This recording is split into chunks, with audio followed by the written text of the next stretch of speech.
Let's lock in. Does Tank's underwhelming performance with Lamont Roach mean Shakur Stevenson can beat him? Well, according to Jim Lampley, it does. Legendary Jim Lampley was asked who does he think would win in a fight between Gervonta Tank Davis and Shakur Stevenson. Let's listen to what he said. Okay, who do you lean towards in Gervonta versus Shakur if that does happen? Who are you favoring? Based on what I saw tonight, I would have to lean to Shakur Stevenson. And my long-term impression has always been that the great defender is more likely to win than the great offensive fighter, even the great knockout artist, which Tank has been up to this point, based on what I saw tonight.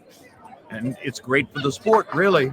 I want to see Shakur Stevenson against Tank Davis, and I make Shakur Stevenson a slight favorite to win that fight. Jim Lampley, the legend, thank you so much. And that video appears courtesy of Fight Hype. Subscribe to Fight Hype TV for great interviews and the latest news in boxing. So my take on it is this. How many times are we going to be prisoners of the moment? We're prisoners of the moment all the time. We see someone have a bad performance and then we'll completely write them off. And then in the biggest fight, they show up. You think of Terrence Bud Crawford and his performance against Cav Velasquez, the Mean Machine. Some of the fights where he looked underwhelming, like against Yorio Keith Gamboa. Some fights where he really didn't look his best, but he still escaped with the victory. And then when he stepped in with Earl Spence, he straight cooked him. And that's what it is in boxing. We become prisoners of the moment. Shakur Stevenson is a great defensive fighter. It's very hard to beat a defensive fighter. And this is what I was telling people when they were acting like Shakur can't punch. Oh, he got pillow fists and he doesn't knock anyone out. He's not a threat to Tank. His threat to Tank is Tank really struggled to put a clean glove on Lamont Roach. He didn't catch Lamont Roach as clean as he caught some of his other opponents. Shakur has proven to be more elusive than him. Just look at the plus minus numbers. Shakur's number one in hit and don't get hit.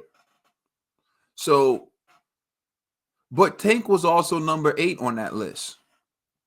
So Tank is also pretty good at hit and don't get hit. So that's why I would counter Jim Lampley. Like when you say a puncher fights a fighter with a good defense, they normally win. Tank is a fighter with good defense, underrated defense, but he's a fighter with good defense. And you heard in the post-fight press conference, if you watch the entire thing, Lamont Roach said, Tank knows what to do when he gets hit with a good shot. Like he knows how to defend against it. He's very good at it. Tank's a good defensive fighter as well. Doesn't get as much credit for that. Tank is a good boxer as well. He doesn't get the credit for that. For Shakur to do what Lamont did, he's also going to have to be able to take the punches that Lamont took. Lamont did get hit with some good punches, and he was able to take them. He didn't get hit as clean and as flush as some of Tank's previous opponents, but he did get hit with good punches. He did get hit with some punches that we would have to see if Shakur can take those punches. And if he can't, then he would be like everyone else Tank fought. He'd be like Frank Martin and all the other people who crumbled under the pressure, with the exception of Pitbull Cruz.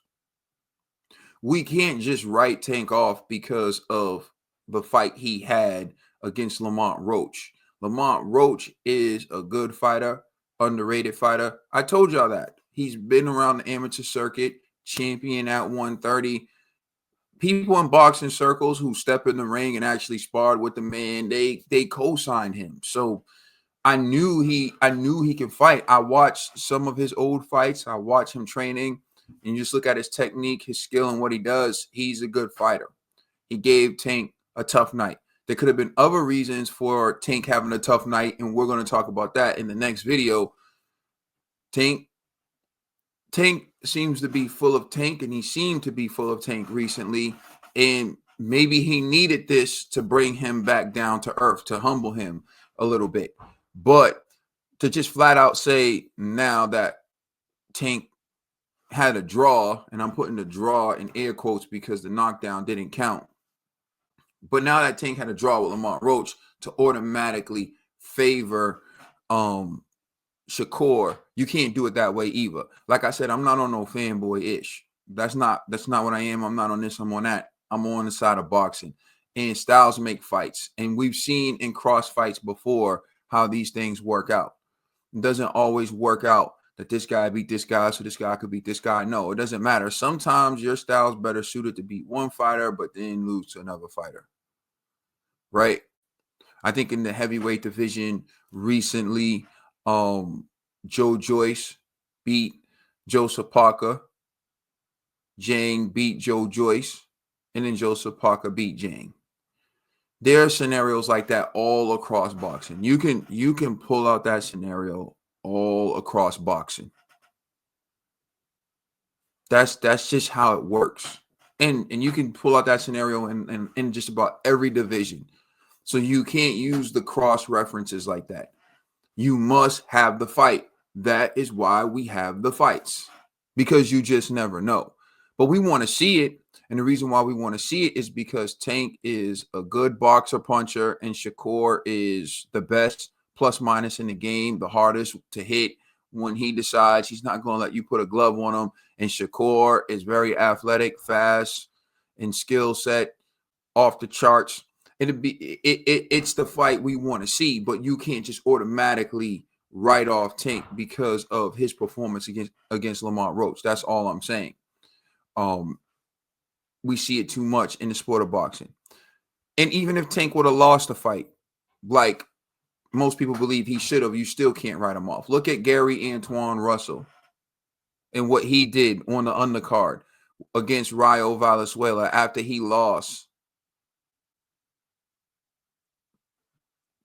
Good fighters are good fighters, man. And a loss shouldn't be a career ender. But in this fanboy era of boxing, you know, the O is like it's like a V card. And in these fanboys, they need you to have your V card in order for them to parade you around and be on your bandwagon. And you know, Tank lost. Tank didn't lose his V card last night, but you know, someone got the third base with him. And his fanboys don't like it, you know. But look, at the end of the day, boxing is boxing. Fights are decided in the ring. Going into this fight, many people thought that Lamont Roach didn't have a chance, and look at what he did. So if that doesn't tell you already, expect the unexpected in the sport of boxing. I don't know what will.